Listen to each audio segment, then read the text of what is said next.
আসসালামু আলাইকুম বন্ধুরা, সবাই কেমন আছেন? আশা করি সকলে অনেক ভালো আছেন। আমাদের নতুন একটি ভিডিওতে আপনাদের সবাইকে স্বাগতম। আর আজকের থাম্বনেল দেখে আপনারা বুঝতে পারছেন আজকের ভিডিওটি কতটুকু গুরুত্বপূর্ণ হতে যাচ্ছে। তো থাম্বনেলে দেওয়া আছে বিঘাতে ভুট্টা কিভাবে 50 থেকে 55 মণ আসবে। তো বন্ধুরা, যুগ উপযোগী বা সময়ের সেরা একটি চাষ ব্যবস্থা হচ্ছে ভুট্টা চাষ।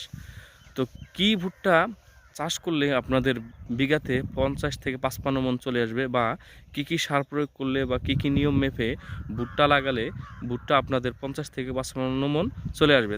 এখন সময় হচ্ছে ডিসেম্বর মাসের একটা মাঝামাঝি স্থান। তারপরেও আমরা দেখেন আমাদের ভুট্টা ক্ষেত কিভাবে এত দ্রুত বড় বড় ভুট্টা গাছ করে রেখেছি। বন্ধুরা, এই হচ্ছে আমাদের সেই ভুট্টা ক্ষেত, যেটা ডিসেম্বর মাস, কিন্তু তারপরেও দেখেন ভুট্টা গাছগুলা কিন্তু প্রায় 6টা পাতা, প্রত্যেকটা জমি ক্ষেতের মধ্যে 6টা করে পাতা চলে আসছে। তো কোন জাতের ভুট্টা এবং কিভাবে চাষ করার ফলে এত দ্রুত গাছগুলো বৃদ্ধি হয়ে গেছে সেই বিষয়ে আজকের ভিডিও, এবং কিভাবে চাষ করলে আপনারা 50 থেকে 55 মণ ভুট্টা পাবেন সেই বিষয়ে আজকে বিস্তারিত আলোচনা করব। আপনারা যদি আমার চ্যানেলে নতুন হয়ে থাকেন তাহলে আমার চ্যানেলটিকে সাবস্ক্রাইব করে দেবেন এবং পাশে থাকা বেল আইকনটি প্রেস করে দেবেন। দেখেন বন্ধুরা, এখানে প্রত্যেকটা লাইনে কিন্তু গাছ গজিয়েছে এবং প্রত্যেকটা গাছে কিন্তু একই সমান হয়েছে।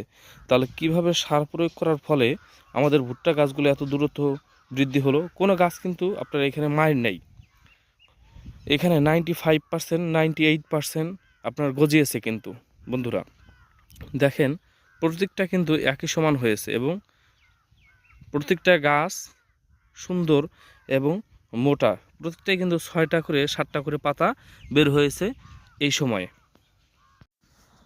বন্ধুরা, আমরা দেখালাম আমাদের ভুট্টা গাছের অবস্থা, কিন্তু আমরা কি ভুট্টা এখানে লাগিয়েছি এবং কি সার প্রয়োগ করছি, এবং একটা গাছ থেকে আরেকটা গাছের দূরত্ব, একটা কেল থেকে আরেকটা কেলের দূরত্ব কতটুকু দিয়েছি সেই বিষয়ে এখন আলোচনা করব। আপনারা যদি আমার নিয়ম মেপে ভুট্টা লাগাতে পারেন তাহলে প্রতি বিঘাতে 50 থেকে 55 মণ ভুট্টা আপনারা পেয়ে যাবেন ইনশাল্লাহ।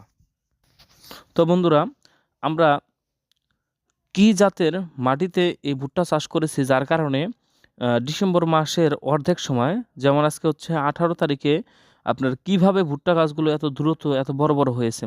প্রথমে আপনার মাটিটাকে নির্বাচন করতে হবে। মাটিটা দেখতে হবে বেলে দোআঁশ মাটি, এবং ভুট্টা লাগাতে হবে আপনার অক্টোবর মাসের শেষের দিকে। আপনি নভেম্বর মাস বা ডিসেম্বর মাসে আপনি ভুট্টা লাগালে আপনার শেষের দিকে ভুট্টা আসতে লেট হয়ে যাবে এবং পানি পাবে। এমন জমিতে লাগাতে হবে বেলে দোআঁশ মাটি, যেখানে অর্ধেক মাটি এবং অর্ধেক বালি একসাথে মিক্স আছে, অথবা যে জমিতে আপনার পানি জমে থাকে না এরকম জমিতে যদি আপনারা এই ভুট্টা লাগান তাহলে সেইখানেও অনেক ভালো ফসল আসবে। কিন্তু চাষটা কিভাবে দিতে হবে? প্রথমে আপনারা একটা চাষ দিয়ে 5 থেকে 7 দিন মাটিটাকে শুকানোর জন্য রাখবেন।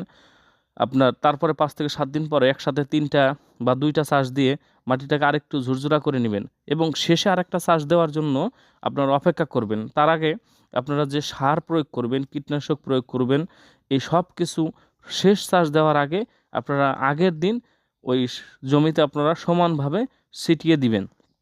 দেওয়ার পরে লাস্টে আপনারা চতুর্থ চাষ দিয়ে ভুট্টা লাগাবেন। ভুট্টা লাগানোর আগে আপনার খেয়াল রাখতে হবে ভুট্টা ক্ষেতের মাটিটা যেন শুকনা এবং ঝুরঝুরা থাকে, এবং সারটা যেন অবশ্যই প্রয়োগ করা থাকে। তো এখন বন্ধুরা চলেন আমরা দেখি কি সার প্রয়োগ করে আমরা ভুট্টা ফলাই, যার কারণে ভুট্টাতে বিঘাতে প্রায় 58 মণ প্লাসও ভুট্টা আসে। আমাদের যেমন 52 মণ আসে, কারো 55 মণ, কারো 50 মণ, কারো আবার 58 মণ ভুট্টাও কিন্তু বন্ধুরা বিঘাতে আসে।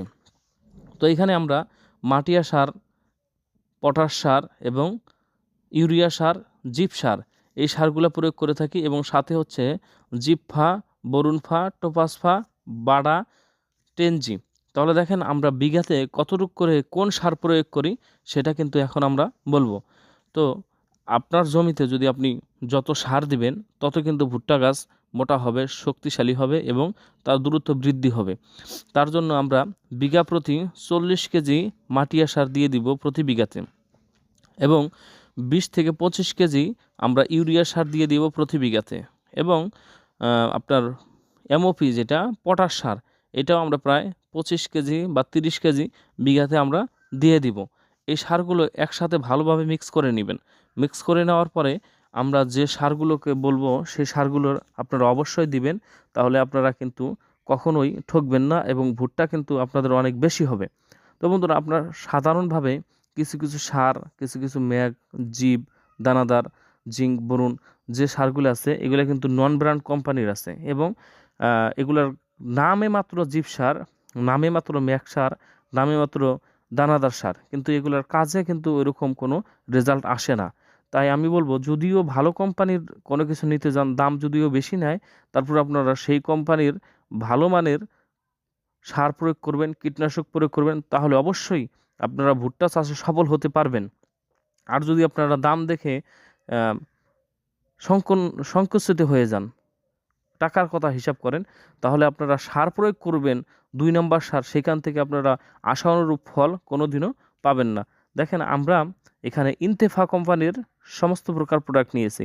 এই কোম্পানি কিন্তু আমাকে স্পন্সর হিসাবে রাখে নাই, কিন্তু এই কোম্পানির মালগুলো খুব ভালো, যার কারণে আমরা কিন্তু এই কোম্পানির এই ওষুধগুলা বা কীটনাশকগুলা আমরা ব্যবহার করে থাকি। তো আপনারা যারা ভুট্টা চাষ করবেন তাদেরকে আমরা বলবো যে জিপফা, এটা আপনারা বিঘাতে 10 কেজি করে দিয়ে দিবেন। আমরা কিন্তু একটু বেশি দিয়েছি, 12 কেজির মতো দিয়ে দিয়েছি। এবং বোরফা 75 বরুণ সার, এটা কিন্তু আমরা দিয়ে দিয়েছি 2 প্যাকেট করে। 1 বিঘা জমিতে আমরা বরুণ সার দিয়ে দিয়েছি 2 বিঘা। টোপাস, এটা কিন্তু আমরা 1.5 কেজি পরিমাণে প্রতি বিঘাতে দিয়ে দিয়েছি। এখন আপনার জমি এবং বাডা 10G দানাদার, এটা আমরা প্রতি বিঘাতে 2 কেজির মতো দিয়ে দিয়েছি। জিপফা, এটা যদি আপনার 10 বিঘা হয় সেই অনুপাতে 12 কেজি করে ধরে যতটুকু হয় ততটুকু দিবেন। বোরফা, এটা যদি আপনার 10 বিঘা হয় তাহলে আপনি 20 কেজি বোরন দিয়ে দিবেন। এবং টোপাস, এটা 1.5 কেজি করে হলে আপনার 10 বিঘা হলে 15 কেজি দিয়ে দিবেন। এবং বাডা, এটা 10 বিঘা হলে 20 কেজি আপনারা দিয়ে চাষ করবেন, তাহলে অবশ্যই আপনারা সেখান থেকে ভালো ফল পাবেন। এই সারগুলো যদি আপনি দেন তাহলে আপনি একদম অরিজিনাল সার পেয়ে গেলেন এবং আপনার খেতে ঘাটতি থাকবে না।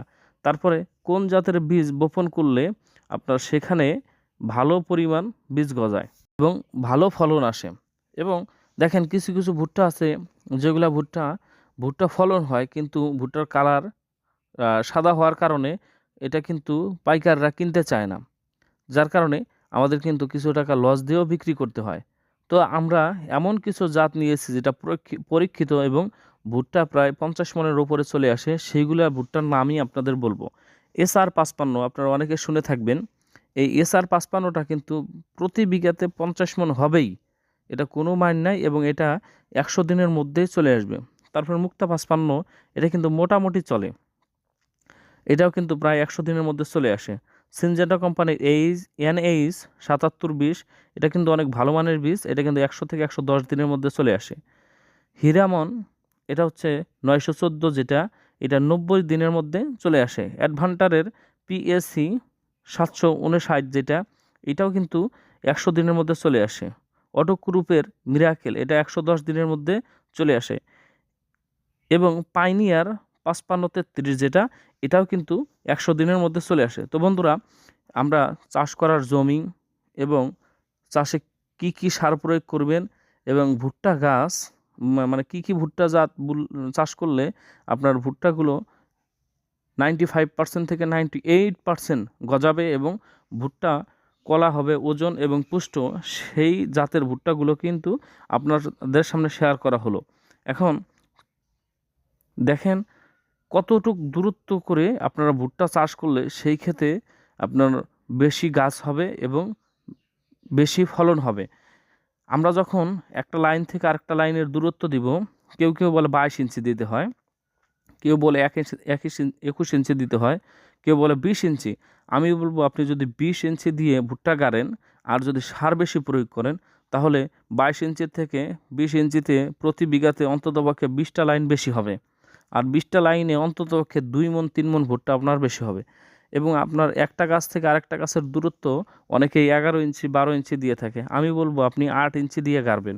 যদি গাড়েন তাহলে ভুট্টা গাছ আপনার প্রতি লাইনে প্রায় 100 থেকে 150 গাছ আপনার বেশি হবে। এই গাছগুলোতে অন্ততপক্ষে ফলন আসবে। যদি খেতে গাছ থাকে তাহলে কিন্তু ফলন অবশ্যই আসবে। শুধু ফাঁকা করলেই যে ফলন বেশি হবে তা কিন্তু না। গাছে যখন ঘন করে, ঘনও না, এটা মোটামুটি অনেকটাই কিন্তু গ্যাপ আছে 20 ইঞ্চি প্লাস 8 ইঞ্চি, এরকম করে যদি আপনি গাছ গাড়েন এবং আমরা যেভাবে সার দিই এইভাবে যদি আপনি সার দিয়ে থাকেন, তাহলে আপনার প্রতি বিঘাতে আপনার প্রায় 50 থেকে 55 মণ এবং 58 মণ ভুট্টা আসা সম্ভব। তো বন্ধুরা, আর একটা জিনিস করতে হবে, সেটা হচ্ছে ভুট্টা চাষ করার পরে আপনাদের মাজরা মারার ওষুধ দিতে হবে। ভুট্টা যখন লাগিয়ে দিলেন তার 5 থেকে 7 দিন পরে বা 9 দিন পরে যখন ভুট্টা গাছটা গজিয়ে যায়, তখন কিন্তু এই ভুট্টা গাছের গোড়াতে ছোট ছোট ভুট্টা গাছ এগুলার গোড়া কিন্তু কেটে দেয়। তখন আপনাদের মাজরা মারার ওষুধ দিতে হবে এবং খেতে যদি প্রচুর পরিমাণে ঘাস হয় তাহলে ঘাস মারার ওষুধ দিতে হবে। দিলে আপনার ঘাসের আক্রমণটা কম হবে, ভুট্টা গাছটা খুব দ্রুত বৃদ্ধি হয়ে যাবে। এবং মাজরা কাটার ওষুধ দিলে গাছ কিন্তু একটাও কাটবে না। গাছ না কাটার কারণে প্রত্যেকটা গাছ কিন্তু গজিয়ে উঠবে। 95% যদি গাছ গজায় তাহলে আপনার ভুট্টার কিন্তু ফলন অনেক বেশি হবে। এবং তারপরে 30 দিনের মধ্যে দ্বিতীয় সার দিতে হবে এবং 30 দিনের মধ্যে দ্বিতীয় সার দিবেন। তখন ম্যাক, থিওভিট, মাটিয়াপ এবং ইউরিয়া সার আপনারা দিবেন পরিমাণ মতো। যেমন 1 বিঘা হলে আপনি অন্ততপক্ষে 40 কেজি মাটিয়া সার দিবেন, ইউরিয়া সার দিবেন 10 থেকে 12 কেজি। আর আপনার থিওভিট প্রতি বিঘাতে 1 কেজি করে প্রয়োগ করবেন এবং ম্যাক সার প্রতি বিঘাতে, যদি গাছ কালো কম থাকে তাহলে একটা 2টা, আর যদি গাছ কালো থাকে তাহলে 2টা প্রয়োগ করবেন। এবং যদি জিঙ্ক দেন তাহলে আরও কিন্তু ভালো হয়, গাছগুলা শক্তিশালী হবে। এবং তারপরে দ্বিতীয় সার 55 থেকে 60 দিনের মধ্যে আবার আপনি প্রয়োগ করবেন মাটিয়া এবং ইউরিয়া। ইউরিয়া যদি না দেওয়া লাগে তাহলে মাটিয়া সার অবশ্যই 40 কেজি বিঘাতে দিবেন।